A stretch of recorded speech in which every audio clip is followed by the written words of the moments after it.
From the blood parliament, we now know that 3 guys had intentions to kill the Gen Zs. Of course, about 60 of them died, but of the 4 that were covered extensively in BBC, we already know who killed them. Hello family, it's Marvin. Welcome back to my YouTube channel. In today's episode, we'll be taking a look at different reactions from Kenyans after BBC released the documentary on Blood Parliament. With no coverage done, BBC was bold enough to expose the killing of protesters last year, June 2024. This documentary has angered Kenyans, some feeling it's scratching a heel wound. Some even criticize Kenyans media, saying it's a gig. Let's watch keenly. But remember, there were snipers who were located at the building where parliamentarians have offices. I think it's called Continental. So if you look at the person who killed the first 3, he aimed at the Kenyans, at the Gen Zs, intentionally killing them. And the other one who killed our hero, he aimed at him, and surprisingly, but no surprises, he was a KDF. Up to now, the Police Oversight Authority, IPOA, has not taken this matter seriously. I've seen some Kenyans asking, how can you expect IPOA without guns and blah, blah, blah to arrest the police? IPOA is over the police. When they issue arrest warrant or investigation into any officer, that officer is arrested by the law-abiding policemen in our country.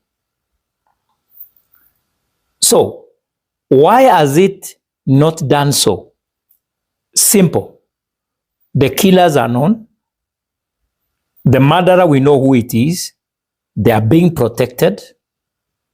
And I don't think this is going to happen under the leadership of Kenya Kwanza. Good thing is this. We can forget about many things, but we will never forget about the children who were killed, maimed. You know, they were terrorized. They were kidnapped. They were taken into places for many, many days, some months. Others up to now have not appeared. This one will never go away. And the administration may keep quiet until their time runs out. We will hunt you down. We will come for you. We will look for you. We will make you pay. It doesn't matter how long you run. You policemen, you army who killed our Gen Zs, you NIS, your day is coming. You will be in court alone. You will be in prison alone. When Kasongo will be probably running away from us, the Kenyans, we will hunt you because you'll be easy to target and easy to reach. Kasongo may run probably for a year, but you will catch up with him. And of course, we will make him come and account for all the crimes committed in this country, including killing of Gen Zs, destroying our economy, stealing mashamba. And talking of mashamba, 5 people today have been shot by the police because the government wants to take, and when I say the government, you know what I mean, wants to take 6,000 acres from its people in Narok County. We will not forget. We can never forget. And that's a sure bet. Yeah, so BBC has finally released that documentary showing who killed the Gen Zs during the last year, June 25th protest. And I'm happy to have been some of the voices that were telling the stories. So kudos to BBC, and it's so sad to find out that the Kenyan army, those who were put in charge of protecting Kenyans, were involved in killing protesters, peaceful demonstrators. That's so sad. And now the world is finally seeing what happened, and we are getting to know the real side of the real story. Thank you, and everyone that was in that video for telling us what happened. So Hanifa and Boniface Mwangi, I'm really grateful. And we need to watch on what we are doing as a country, man. This new BBC expose has made me ask myself questions. You've seen on the credit side, there's no single Kenyan that has been mentioned in that documentary as a person who contributed, who did anything because of their own security. And that tells you one thing, that the media is gagged. There's no way that a whole documentary shot in Kenya, directed in Kenya, most likely the people who translated the documentary, the captions, were Kenyans, but they did not mention them for security purposes. And that makes you ask yourself, what do you think the media houses we have in Kenya are going through? And even the journalists, what are they going through? And that's why you're not seeing any kind of political journalist who does any investigation. Investigative journalism died in Kenya. And that is because if you start exposing anything government related, most likely you disappear. And the fact that the credits only disclose the names of people who are foreign, it tells a lot. And that's why you may ask yourself, why is Citizen leaving all these? Of course, they had so many journalists in the streets. Why didn't they do an expose, a proper documentary on what happened on the streets during the Gen Z protests? It is because all the journalists are afraid. The media houses are afraid, because if they try to push any kind of agenda, it's not really even an agenda. If they try to say the truth about what the government is doing, for sure their licenses are going to be revoked. Whether it is Citizen, whether it is NTV. So all these media houses have to play the same song in making sure that the government doesn't shut them down. It actually cripples the truth that we see on TV. So the things that you see on TV, like what has happened in Narok, those 5 people who have been killed by police officers, most likely the media will just report it, but it will not follow up to find out why, who was. The media in Kenya is gagged. And that's why BBC and all these international media houses need to come in and show us what is going on in Kenya. Actually collaborate with these media houses in Kenya to give them footages to be able to find out what goes on. Because even the people, these are just 3 people from the BBC Blood Parliament. This is just 3 people that were able to be exposed. Over 30 people died during that Gen Z protest period. 30 people had been killed by police. But they cannot show that. We have a lot of cameras everywhere, but they cannot show it. Most likely those media houses, when they try to show any kind of footage, the police comes and takes them. So again, thank you BBC for exposing this, but Kenyans just know that our media is gagged. And that's why you can't even see one credit of one Kenyan who participated in this documentary. They cannot even, how many journalists do we have in BBC Africa from Kenya? So many, but they can't put their faces and they can't put their names because this government will find them. So keep recording, and I hope the international media houses come for our rescue. Anger, frustration, nimetukanana hapa hivi, Ruto pops up and I just insulted the screen automatically. The tears, I've cried because just seeing that mother by the graveside, speechless. If you're to ask me what justice looks like in Kenya, I don't know what it looks like. I really don't. Because families, friends, extended families, the whole of Kenya, their wounds have been reopened and they're seeing this. And quote unquote, it's a bit of closure, just a bit, to know who exactly shot who. But you see now their faces are out here. So is there going to be justice? Are they going to be held to account? Because even as you watch towards the end of the video, they were like, yeah, we called government to changia siwalilenga, KDF, Netzing. Nobody is saying nothing. But lo and behold, the stupid bloggers, stupid, foolish, idiotic bloggers have something to say. When your own people that you're supporting have nothing to say. Were even called to participate in this documentary. And then the stupid bloggers have that to go and say. But that doesn't matter. They are gone. Their children are gone. They're never going to come back. And all they can ask for is justice. BBC have just covered, like, can I say, the tip of the iceberg? It's not everything that happened in this country. There was so much more that happened. Remember, there were abductions. I got even more peace because I remember the fact that mtu alienda China akaongea trash. And the people he talked trash about, he went over there, Vatican. And I'm thinking, in fact, you're not supposed to go to Vatican. You were never invited. Hata kandoli yako haikuwaka. This BBC documentary, it's so sad. And there are things we will never forget. We cannot forget that Kenyans were killed on the street by their own government for demanding for better governance, for demanding for less taxation. We will never forget that Kenyans, young Kenyans, Kenya's future was killed outside parliament. We will never forget.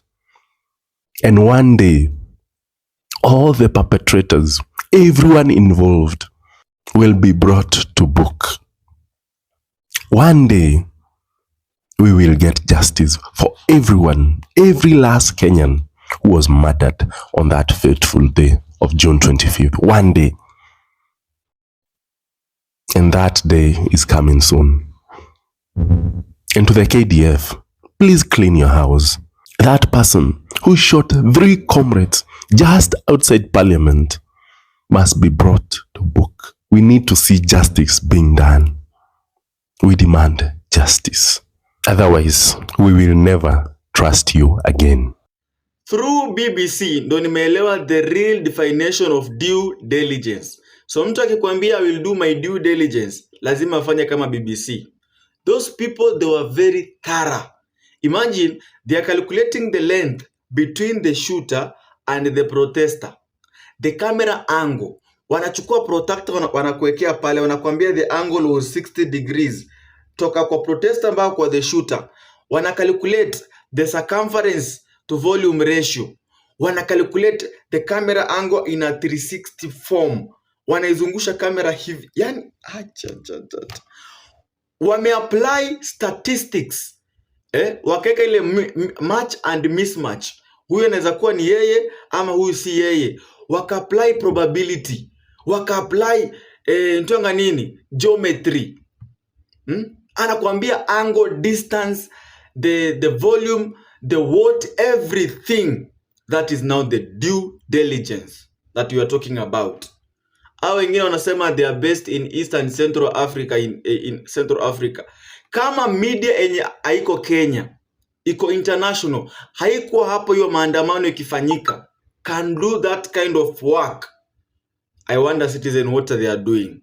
Kazi ni kuitana tu ma interview na hao watu wana trend, upuzi mtupu. Hiyo ndo kazi wangefaa wafanye. Imagine that is a media that is not even located in Kenya. Haiko Kenya? Hiyo ni iko nchi nyingine na inaweza fanya kazi kama hiyo. You can imagine. Wanatumia wale wanasema mathematics hautatumia kwa maisha. Hii ndio mathematics nilikuwa ninangojea sasa. Mpaka mtu anatumia protractor. Anakuambia the camera angle. Anakuambia angle ya shooter. I really enjoyed that video. That person alitengeneza hiyo documentary. Salute. Sisi wa Kenya kazi ni kuitana ma interview na kusema sisi venye we are the best in Africa. Kuna kitu puzi kabisa. I just finished watching Blood Parliament by BBC, the documentary. And let me tell you one thing. If you think violence means the system is breaking, you need to think again. Because the violence is the system working. People have been highlighted in the documentary, but we all know the numbers are more than that. And any one of us, during your protest, any one of us, in the line of sight of power, any one of us could have been those 3 people. Any one of us. That sisi ndio tumemanage to survive. What do we plan to do with this? Because whatever we have done already, we have showed the anger, we have rage, and that's good. But vitu zilipita, finance bill ilipita. That means we need to change our strategy. It might be too radical for me to say this, but we don't need a revolution. In my opinion, revolution only recycles the same elite structures under new flags, capes, symbols, and even generations of people. But that's not something I think people are ready to discuss about. So we need to learn what to do within the system that we are in right now. Understand what the system fears. And what does it fear? It doesn't fear angry people because you can be neutralized. It fears people who have organized themselves because they are organizing every single day. They have strategy every single day. We need to organize. I'll tell you one thing, 2027 is not far away. The system's clock is not our clock. If we wait until 2027, just know to shall lose. To shall lose. We need to build power structures. Ndo tufike elections, iache kukua formality, ikue a battleground. I would argue that we need a lot more than protest. A lot more than protest. And that is like the big chunk of the work sasa. Because we need to do like robust civic education. Junajua hapa Nairobi tumechangamka, tumejumuika kwa hii maneno. But kule rural, not everyone has an access to smartphone. Some people don't know this BBC documentary imetoka. They have no idea. There are people who are not on social media. They have no idea. We need to mobilize for civic education. What we're aware. And this is what they're banking on you not to do because they can take advantage. I already know that youths have not been like that engaged in politics. And interestingly, data shows that men from the ages of like 23, 25, all the way to like 35, talk a lot about politics. Like in the political sphere, they will talk. But somehow it doesn't reflect in the voting data. They are not there. They're not there. Politicians know at the end of the day who their reliable voting bloc is, and that is the elderly and women. Just to show you that hata ukipiga kelele aje kama kijana, like a young person, it means nothing to them until you are able to organize and mobilize all these other people into the picture and translate all of that into votes. Next, we need a proper economic like safety net of sorts, because this will ensure that the movement does not starve, and this will also ensure that we maintain our independence. Watu hawanunuliwi. In many successful revolutions around the world, we have seen collaboration within the classes, and the most like notable class enye inakwanga imesaidia kwa hizi revolution inakwanga the middle class. We need to find a way to rope in the middle class into the movement. Because until they are pinched, we can only go so far. And lastly, we need a long memory. Long memory. Because it has just become apparent that ever since last year to now, ndio watu wanaanza kukumbuka, tuliandamana. What washabeba already in a local politics, and these side shows that are meant to distract you from thinking about the critical things that we need to do for this movement. And without this, we will just remain stuck in the same never-ending cycle. Protesting, people die, things continue. Itaendelea. We will be stuck in that loop. We need to organize. This is for entertainment purposes only. So, Blood Parliament, the BBC documentary that tries to tell our story of what happened last year on June 25th in Parliament, when Parliament was breached here in Kenya, is trending Pale X. A lot of people are talking about it. But whenever you see these things, family, you have to ask yourself, why now? And why is the colonizer trying to tell our story and hijack our narrative with their, fake activists? They're toxic activists. They're paid activists. Why? It's because, number one, it looks like the puppet master is done with the puppet. They're done with Nabi. Even if you look at how he was not even invited to the Pope's funeral, he took himself there. He did not meet any of the major presidents that was there. He was just floating around looking lost. And another thing is the British ninis, They know that some kind of revolution and transformation and transition is happening in Kenya, and they want to hijack the process. That's why they've been pushing the Maragas, the Matiangis, the Tatas of this world, trying to say, yeah, this is the one, this is the one, this is the one.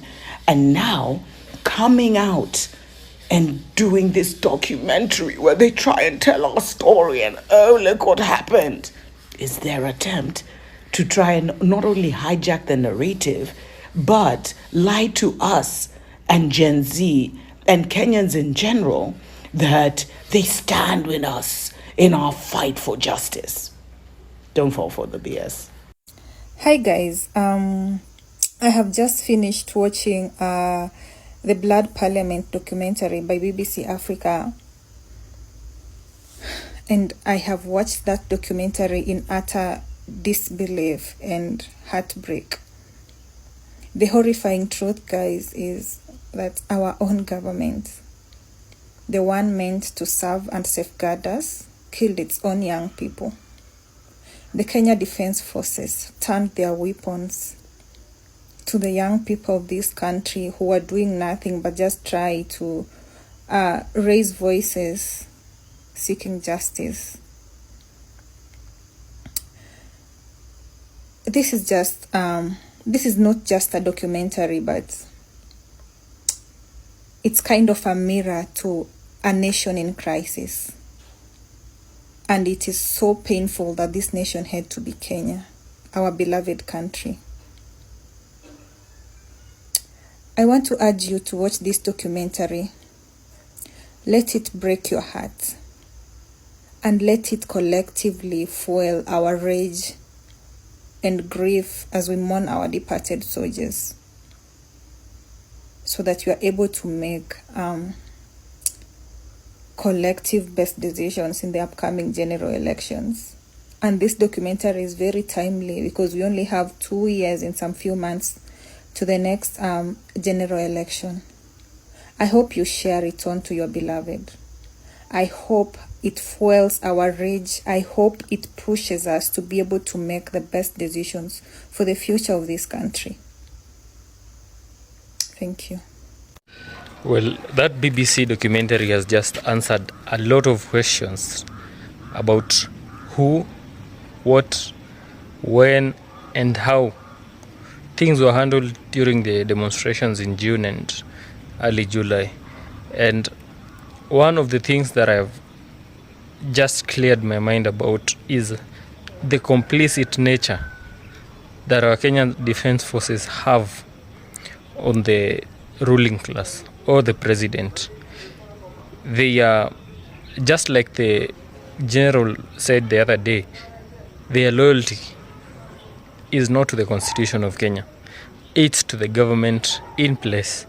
And so if the government in place is willing to break the Constitution, they are complicit in that, and that their leadership will not change a thing, because their understanding of their purpose or duty is to preserve the government in place, no matter how they are treating their people or how they are implementing the Constitution. And this is a very dangerous place to be found in as a country.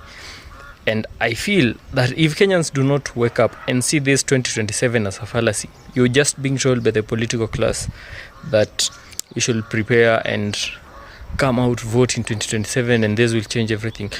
Let me remind you, a despot, a president, or any government that is in place that feels to be, that is protected by the military and is in control of everything, cannot be removed by the ballot. This is just a fallacy that is being put in the minds of Kenyans so that they just can buy time, clear up their messes, and even try and lure some people to follow them, which is very difficult to happen. But a government in control of the army, remember, the army is one of the institutions that is placed as a safeguard for the Constitution and for the Republic.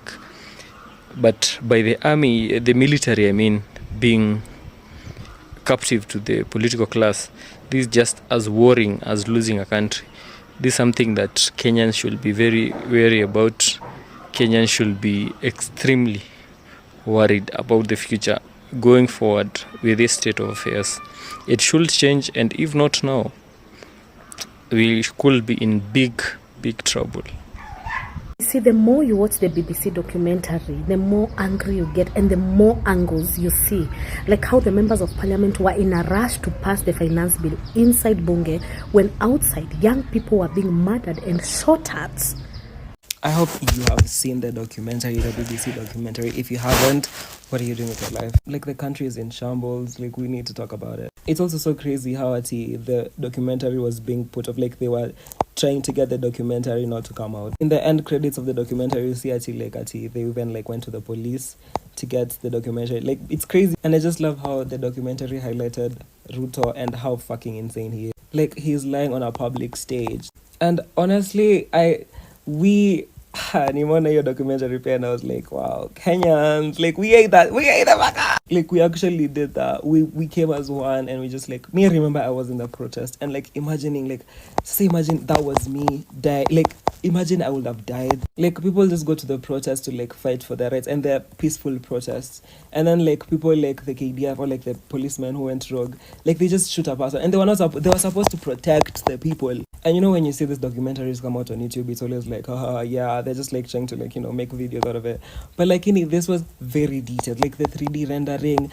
I think they even maybe went on site, because that requires like to know the exact location where this was filmed at, so that they know where this person was, like the meters, blah, blah, blah. Like, this was an intensive research. This was an investigation. And I hope that it doesn't end here. Like, we need to also see about we also need to talk about the femicide, the abduction. I'm grateful for like what was like investigated, but also like we need to do more. But then I doubt that like they're even going to investigate the cops who are even found. Like, it's literally on camera, and they'd say, oh no, we're not doing any investigations. What do you mean we don't?